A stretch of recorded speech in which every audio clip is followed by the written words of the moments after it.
2026 നിയമസഭാ തെരഞ്ഞെടുപ്പിൽ തലസ്ഥാന നഗരിയിൽ പ്രഗത്ഭരായ സ്ഥാനാർത്ഥികൾ മത്സരിക്കുന്നു.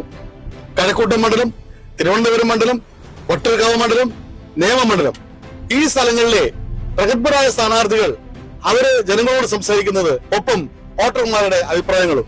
കാണുക ജനസമക്ഷം 2026 നിയമസഭാ തെരഞ്ഞെടുപ്പ്.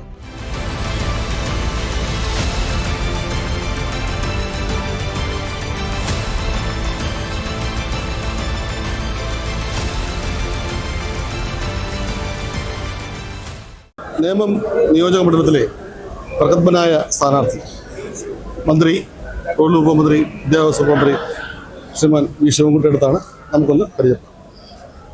നമസ്കാരം സാർ. നമസ്കാരം സാർ, ഈ കഴിഞ്ഞ 5 വർഷക്കാലം നമ്മുടെ ഈ നാടിന് വേണ്ടിയിട്ട് ഞങ്ങൾ ഒരുപാട് വികസനങ്ങൾ ചെയ്തിട്ടുണ്ട്. അതിൻ്റെ ഒരു ചെറിയ രൂപരേഖ എത്ര നമുക്ക് ഇവിടെ മുടക്കിയിട്ടുണ്ട് എന്നുള്ളത്. നമ്മുടെ ഈ നേമം മണ്ഡലം പുതുതായി വന്നപ്പോൾ ആദ്യത്തെ MLA ഞാനാണ്. അതിനുശേഷം വന്നത് ശ്രീ ഒ രാജഗോപാലാണ്. രാജഗോപാൽ സാറിൻ്റെ 5 വർഷക്കാലം യഥാർത്ഥത്തിൽ ഒരു കാര്യവും ഒരു വികസനം എന്നുള്ള നിലയിൽ ഈ മണ്ഡലത്തിൽ ചെയ്യുന്നതിന് വേണ്ടി കഴിഞ്ഞിട്ടില്ല. അദ്ദേഹത്തിൻ്റെ പ്രായവും അദ്ദേഹത്തിൻ്റെ സമൂഹത്തിലുള്ള സ്ഥാനമൊക്കെ വെച്ച് ഞങ്ങൾ അദ്ദേഹത്തെ വിമർശിക്കാനൊന്നും പോയില്ല. ഇപ്പോൾ ഈ 5 വർഷക്കാലം, രണ്ടാം പിണറായി ഗവൺമെൻറ്റിൻ്റെ 5 വർഷക്കാലം കൊണ്ട് ഈ നേമം മണ്ഡലത്തിൽ 1000 കോടി രൂപയുടെ വികസന പ്രവർത്തനം നടന്നിട്ടുണ്ട്. ഇപ്പോൾ പ്രധാനമായി നമ്മുടെ മണ്ഡലത്തിനകത്ത് 23 സ്കൂളുണ്ട്. 19 സ്കൂളിനും പുതിയ കെട്ടിടം കെട്ടിയെന്നുള്ളതാണ്. അത് ചരിത്രത്തിൻ്റെ ഭാഗമാണ്. 1 കോടി മുതൽ 13 കോടി വരെയാണ് ഓരോ സ്കൂളിനും അനുവദിച്ചിട്ടുള്ളത്. പാലങ്ങൾ 8 പാലങ്ങളാണ് നിർമ്മാണത്തിലിരിക്കുന്നത്. ഒരു പാലത്തിൻ്റെ ഉദ്ഘാടനം പൂർത്തീകരിച്ചു കഴിഞ്ഞു. ബഹുമാനപ്പെട്ട മുഖ്യമന്ത്രിയാണ് മുടവൻ മുകൾ സത്യനഗർ പാലം ഉദ്ഘാടനം ചെയ്തത്. 12.5 കോടി രൂപയാണ് അതിനുവേണ്ടി നീക്കിവെച്ചത്. 2 ദേശങ്ങൾ, അതായത് മോഹൻലാലിന്റെ ദേശവും CM-ന്റെ പ്രസംഗത്തിൽ പറഞ്ഞ കാര്യമാണ്. അതുപോലെ തന്നെ ഏതാണ്ട് 30 കോടി രൂപയാണ് ഒരു ആശുപത്രി, നേമത്ത് ആശുപത്രി നിർമ്മിക്കുന്നതിന് വേണ്ടി. 30 കോടി എന്ന് പറയുമ്പോൾ ഏതാണ്ട് 14 നില 2 ബ്ലോക്കായിട്ട് കെട്ടി ജില്ലാ ആശുപത്രിയുടെ ഒരു നിലവാരത്തിലേക്ക് ഫംഗ്ഷൻ ചെയ്യാൻ വേണ്ടി കഴിയുമെന്നാണ് പ്രതീക്ഷിക്കുന്നത്. അതുപോലെ ഇലക്ഷൻ സമയത്താണ് ഉദ്ഘാടനം ചെയ്യാൻ വേണ്ടി കഴിയുന്നത്. ഇടയ്ക്ക് ഞാൻ ചോദിച്ചോളൂ സാർ, ഞാൻ പാപ്പനോടാണ് താമസിക്കുന്നത്, അങ്ങയുടെ വാർഡ് മണ്ഡലത്തിനകത്താണ്. അപ്പോൾ ഞങ്ങളുടെ വിശംബർ റോഡിൻ്റെ ഒരു വിഷയം ചോദിക്കണമെന്ന് എല്ലാവരും പറഞ്ഞിട്ടുണ്ടായിരുന്നു. അങ്ങ് 13 കോടി രൂപ അനുവദിച്ചിട്ടുണ്ട്. 13 കോടി രൂപ ബഡ്ജറ്റിൽ ഉൾപ്പെടുത്തിയിട്ടുണ്ട്. പിന്നെ അതിൻ്റെ റവന്യൂ നടപടിക്രമങ്ങൾ പൂർത്തീകരിച്ചുകൊണ്ടിരിക്കുകയാണ്. അത് ഏറ്റവും പ്രധാനപ്പെട്ട ഒരു വികസന പ്രവർത്തനമായിരിക്കും. എത്രയോ നാളായി അവിടുത്തെ ജനങ്ങൾ ആഗ്രഹിക്കുന്ന പ്രശ്നമാണ്. കുട്ടികൾക്ക് കളിസ്ഥലങ്ങൾ, മൾട്ടിപർപ്പസ് സ്പോർട്സ് സ്റ്റേഡിയംസ് സത്യനഗറിലും അതേപോലെ തന്നെ മുടവൻമുകൾ സ്കൂൾ കോമ്പൗണ്ടിലും ഒക്കെ തന്നെ നിർമ്മിച്ചിട്ടുണ്ട്.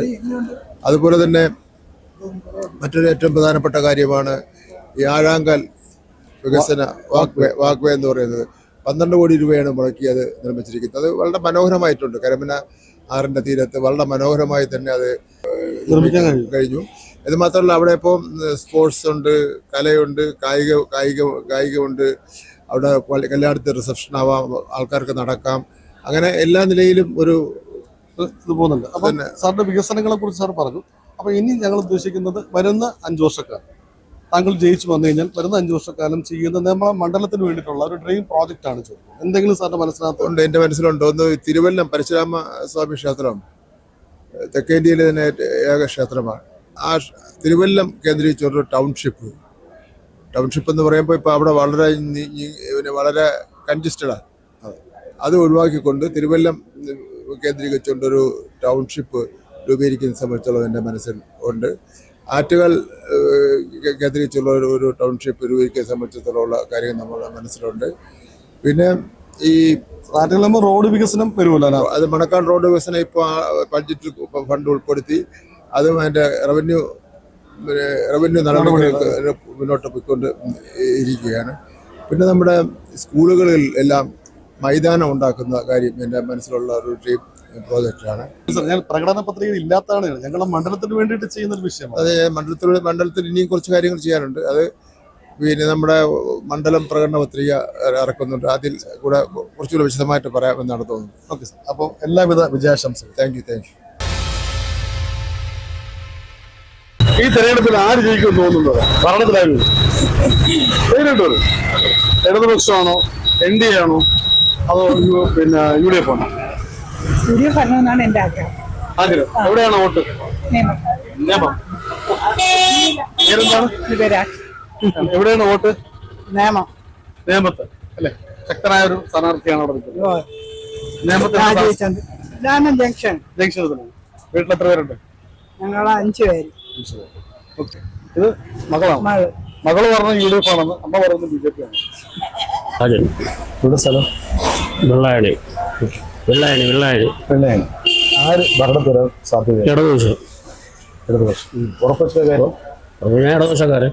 ഇടതുപക്ഷക്കാരനായിട്ടാണ്.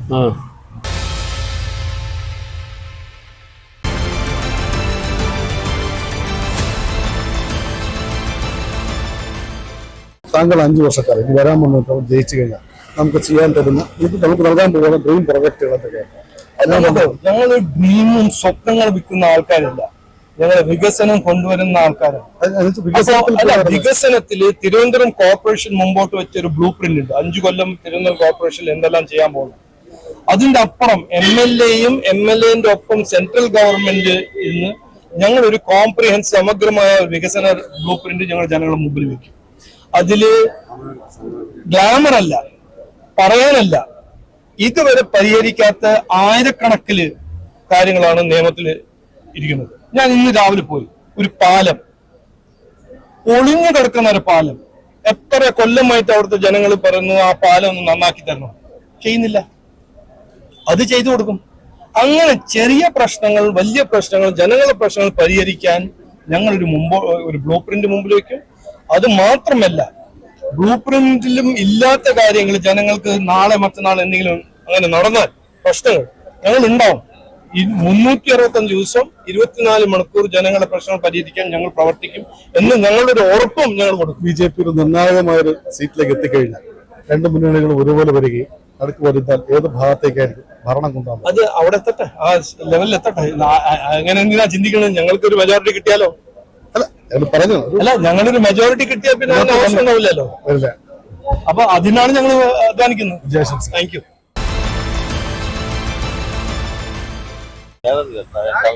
തമിഴ്നാട്ടിലാരും സാധ്യതയുണ്ട്. ഇവിടെ കേരളത്തിൽ UDF വരും ഭരണം. പേരെന്താണ് കേട്ടോ? എന്റെ പേര് വിനു. ആര് വരാൻ സാധ്യതയുണ്ട് ഭരണത്തിൽ? പിണറായി വിജയൻ വരും. ഇടതുമുന്നണി. എന്തുകൊണ്ട് അങ്ങനെ പറയാൻ കാരണം? അദ്ദേഹത്തിന് നല്ല ഭരണമായിരുന്നു. ഇത്തിരി വികസനം പ്രവർത്തനം ചെയ്ത വേറെ ആരുണ്ട് കേരളത്തിൽ? എവിടെ സ്ഥലം? എവിടെ? എന്റെ സ്ഥലം ഇവിടെ തന്നെ, ഇവിടെ കരിക്കുക. സമത്വമായിട്ട് വരാൻ സാധ്യതയുണ്ട്. കേട്ടില്ല. ആർക്കും ഭൂരിപക്ഷം ഇല്ലാത്ത രീതിക്ക് വരാൻ സാധ്യത. പേരെന്താണ്? എന്റെ പേര് വിക്രമൻ. LDF. പേര് പറയാതെ LDF പറഞ്ഞാൽ നമുക്ക് മനസ്സിലാവും. വിഷ്ണു. ഞാൻ BJP. പേരെന്താണ്? എന്റെ പേര് ശ്രീകണ്ഠൻ. ശ്രീകണ്ഠൻ നേരെ. പിന്നെ എവിടെ താമസിക്കും? ഞാൻ ഇവിടെ കരിമത്ത് നേമം മണ്ഡലത്തിലാണ്. അപ്പം ആര് ജയിക്കാൻ സാധ്യത നമ്മളെ ശിവൻകുട്ടി സഖാവാണ്. ഉറപ്പാണ്. എന്തുകൊണ്ടാണ് അത് പറയാൻ? പറയാൻ കാര്യം എന്ന് പറഞ്ഞാൽ അങ്ങനെ ഇപ്പോഴത്തെ 5 വർഷം കൊണ്ട് ഇനി പ്രവർത്തനം എന്ന് പറയുന്നത് അങ്ങനെ എല്ലാ കാര്യങ്ങളും ചെയ്തിട്ടുണ്ട്. നമ്മളിപ്പോ ഇരിക്കുന്നത് നേമം മണ്ഡലത്തിലെ UDF കാൻഡിഡേറ്റ് ശ്രീമാൻ ശബരിനാഥ്. അദ്ദേഹം നിങ്ങൾക്കറിയാം, നേരത്തെ MLA ആയിരുന്നു. ഇപ്പോ തിരുവനന്തപുരം നഗരസഭയുടെ UDFന്റെ കൺവീനറാണ്, അല്ലെ? പാർലമെന്റ് പാർട്ടി കൺവീനറാണ്. നമുക്കൊന്ന് സംസാരിക്കാം. നമസ്കാരം. ഒരു നിയോഗമാണ് ഇത്തവണ നേമത്തെ മത്സരിക്കണം എന്നുള്ളത്. നല്ലൊരു സ്ഥാനാർത്ഥി ഉണ്ടാകണമെന്നുള്ള ഒരു താല്പര്യം എല്ലാവർക്കും ഉണ്ടായിരുന്നു. അങ്ങനെയാണ് പാർട്ടിയോട് കോർപ്പറേഷൻ മത്സരിക്കാൻ പറഞ്ഞപ്പോൾ ഞാൻ കേട്ടു. അതേപോലെ തന്നെ നേമത്ത് വന്നിട്ട് മത്സരിക്കുന്നു. സന്തോഷമുള്ള അഭിമാനം ഉണ്ട് അതിനകത്ത്. അല്ലാതെ രാഷ്ട്രീയപരമായിട്ട് ഞങ്ങൾ ചോദിക്കുകയാണെങ്കിൽ അത് നിങ്ങളൊരു പ്രമുഖനെ അങ്ങോട്ട് മാറ്റിയിട്ട് താങ്കൾ ഇങ്ങോട്ട് എടുത്തു എന്നുള്ളതാണ്. പ്രമുഖൻ എന്ന് വെച്ചാൽ VS ശിവകുമാറിനെ താങ്കളുടെ മണ്ഡലത്തിലേക്ക് സിറ്റിംഗ് എന്ന് ഒത്തിരി പ്രമുഖർ ഈ ജില്ലയിലുണ്ടെങ്കിലും അത് മത്സരിക്കണമെന്ന് പാർട്ടി പറഞ്ഞത് എന്നോടാണല്ലോ. അതിലെനിക്ക് ഒരു അനുമാനമുണ്ട്. കുറെ സീനിയേഴ്സ് ഉണ്ടായിട്ട് ജൂനിയർ ആയിട്ടുള്ള ഞാൻ മത്സരിക്കണം എന്നവിടെ പറയുന്നത് ബഹുമാനമുള്ള കാര്യമാണ്. ഓക്കെ. അപ്പൊ നമുക്ക് കാര്യത്തിലേക്ക് കിടക്കാം. അപ്പോൾ താങ്കൾ ജയിച്ചു വരുന്ന 5 വർഷക്കാലം ആ മണ്ഡലത്തിലേക്ക് ചെയ്യാൻ പോകുന്ന താങ്കളുടെ മനസ്സിൽ പ്രകടന പത്രികയിൽ ഇല്ലാത്ത ചെയ്യാൻ പോകുന്ന എന്തൊക്കെ വികസനങ്ങൾ ഉണ്ടാവുന്നതാണ്? ഞാൻ ആ നാട്ടുകാരൻ കൂടെയാണ് അതിനോട് ചോദിച്ചത്. ഏറ്റവും പ്രധാനപ്പെട്ട പ്രശ്നങ്ങൾ ചോദിക്കുകയാണെങ്കിൽ ഈ നിയമം കോർപ്പറേഷൻ ഭാഗമാണെങ്കിലും നമ്മുടെ ഈ കോർപ്പറേഷൻ ഏറ്റവും കൂടുതൽ ഗ്രാമീണതയുള്ള ഒരു സ്ഥലം നിയമ അസംബ്ലിയാണ്. പ്രത്യേകിച്ച് പുഞ്ചക്കരിയാവട്ടെ വെള്ളായണിക്കിപ്പുറമുള്ള ഭാഗങ്ങളാവട്ടെ. അപ്പൊ നഗരത്തിന്റെ ചടുലതയും അതോടൊപ്പം ഗ്രാമീണ വശതയുള്ള സ്ഥലമാണ്. പക്ഷെ അടിസ്ഥാന സൗകര്യങ്ങളുടെ വലിയ ഒരു വിഷയമുണ്ട്, കുടിവെള്ളം. തിരുവനന്തപുരം നഗരത്തിലെ ഏറ്റവും പ്രധാനപ്പെട്ട ഒരു വിഷയം കുടിവെള്ളത്തിന്റെ സപ്ലൈ ആണ്. ഇതിന് കഴിഞ്ഞ ദിവസം ഞാൻ വെള്ളായണി ക്ഷേത്രത്തിന്റെ പൊങ്കാലയും ഈ പെരുന്നാൾ സമയത്തൊക്കെ പല ഇടത്തും പോയപ്പോഴും ഒക്കെ അവിടെ എല്ലാവരും പറയുന്ന കണ്ടിന്യൂസ് സപ്ലൈ ഓഫ് വാട്ടർ ഇല്ല. നമ്മൾ ഇത്രയധികം കാലമായിട്ടും കുടിവെള്ള സ്രോതസ്സുകൾ ഉണ്ടായിട്ടും നഗരത്തിലെ ശുദ്ധജല കുടിവെള്ള സംവിധാനങ്ങൾക്ക് വലിയ അപ്രാപ്യമായിട്ടിരിക്കുകയാണ്. ഞാൻ തന്നെ ഉള്ള കോർപ്പറേഷൻ വാർഡിലൊക്കെ വലിയ പരാതിയാണ്.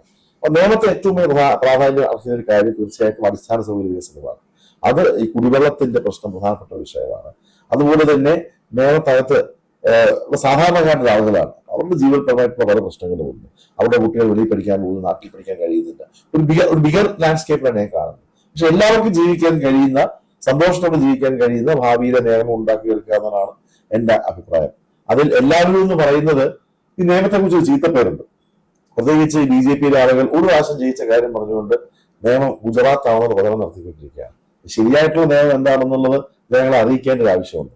അപ്പോൾ ഈ ഇലക്ഷനിൽ വികസനം, അടിസ്ഥാന സൗകര്യ വികസനം, അതോടൊപ്പം ഒരു MLA സാന്നിധ്യം, അതോടൊപ്പം കൂടെ തന്നെ ഈ നിയമത്തിനുണ്ടായിട്ടുള്ള ഈ കളങ്കം ഈ ഇലക്ഷനിലൂടെ അത് മാറ്റിയെടുക്കണം, അത് UDF മാറ്റിയെടുക്കണം എന്നുള്ള ഒരു അഭിപ്രായം കൂടി, രാഷ്ട്രീയ താല്പര്യം കൂടി ഈ ഇലക്ഷനുണ്ട്. ഭരണം നിങ്ങളുടെ വരികയാണെങ്കിൽ താങ്കളെ ഒരു മന്ത്രിസ്ഥാനത്ത് പ്രതീക്ഷിക്കാം? ഭരണം തീർച്ചയായിട്ടും UDF തന്നെ വിജയിക്കും. നിയമത്തിലുള്ള UDF സ്ഥാനാർത്ഥി MLA ആവുകയും ചെയ്യും. ബാക്കി കാര്യങ്ങളൊക്കെ പാർട്ടി തീരുമാനിക്കേണ്ട കാര്യമാണ്. എന്നിരുന്നാലും ഞാൻ പറഞ്ഞല്ലോ, മനസ്സിലൊരു മോഹം ഉണ്ടാവൂലേ? ഒരിക്കലും ഞാൻ മോഹം നോക്കി മത്സരിക്കുന്ന ആളല്ല. നിയമസഭയിൽ നിന്ന് കോർപ്പറേഷന് മത്സരിച്ച ആളാണ്. പാർട്ടി പറഞ്ഞുകൊണ്ട് നിയമം മത്സരിക്കുന്നു.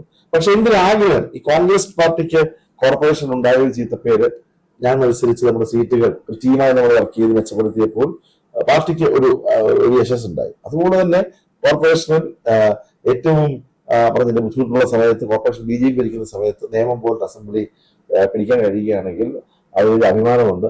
അതൊരു രാഷ്ട്രീയ ചാലഞ്ചാണ്. ആ ചാലഞ്ച് എനിക്ക് ഏറ്റവും ഫലം നൽകുന്നത്, അല്ലാതെ സ്ഥാനമോ പദവിയോ ഒന്നുമല്ല. ആ ചാലഞ്ച് ഏറ്റെടുക്കാൻ ഞാൻ കാണിച്ച ധൈര്യത്തെ പാർട്ടിക്കാരും നാട്ടുകാരും അംഗീകരിക്കുന്നതിന് വലിയ സന്തോഷമുണ്ട്. ഓക്കെ, എല്ലാവിധ വിജയാശംസ. School യൂണിഫോമുകൾക്കൊക്കെ 50% offer. നമ്മുടെ തിരുവനന്തപുരത്ത് സ്കൂൾ യൂണിഫോമുകൾക്ക് ഇത്രയും വിലക്കുറവിൽ മറ്റെവിടെയും കിട്ടില്ല. തിരുവനന്തപുരത്ത് മാത്രമല്ല, കേരളത്തിൽ എവിടെയും കിട്ടാൻ പോകുന്നില്ല. കുട്ടികൾ ഒരു അധ്യയന വർഷത്തോളം കാലം ഉപയോഗിക്കുന്ന യൂണിഫോം ആയതുകൊണ്ട് തന്നെ എത്ര വാഷ് ചെയ്താലും അതിന്റെ പുതുമ നഷ്ടപ്പെടില്ല എന്നുള്ളതാണ് എടുത്തു പറയേണ്ട മറ്റൊരു മേന്മ. സിംഗിൾ പീസ് ആയിട്ടോ ബൾക്ക് ഓർഡർ ആയിട്ടോ നിങ്ങൾക്ക് ഇവിടെ നിന്ന് യൂണിഫോമുകൾ പർച്ചേസ് ചെയ്യാവുന്നതാണ്. മാത്രമല്ല റെഡിമെയ്ഡ് ആയിട്ടോ മെറ്റീരിയൽ ആയിട്ടോ വാങ്ങാവുന്നതുമാണ്. Nagar school, saint Thomas school, Sarvodaya Vidyalaya, ICSE CBSE, Loyola, Carmel school, Nirmala Bhavan, Kendriya Vidyalaya, Bharatiya Vidya Bhavan തുടങ്ങിയ സ്കൂളുകളുടെ റെഡിമെയ്ഡ് യൂണിഫോം 50% ഓഫറിലും സ്വന്തമാക്കാവുന്നതാണ്. ഗുഡ് മോർണിംഗ് സ്റ്റോറിന് മറ്റ് ബ്രാഞ്ചുകളൊന്നും തന്നെ ഇല്ല. അപ്പൊ ഇനി യൂണിഫോം വാങ്ങാനായിട്ട് മറ്റെവിടെയും പോകേണ്ട ആവശ്യമില്ല. Good morning store, first floor, Saphalyam complex, പാളയം.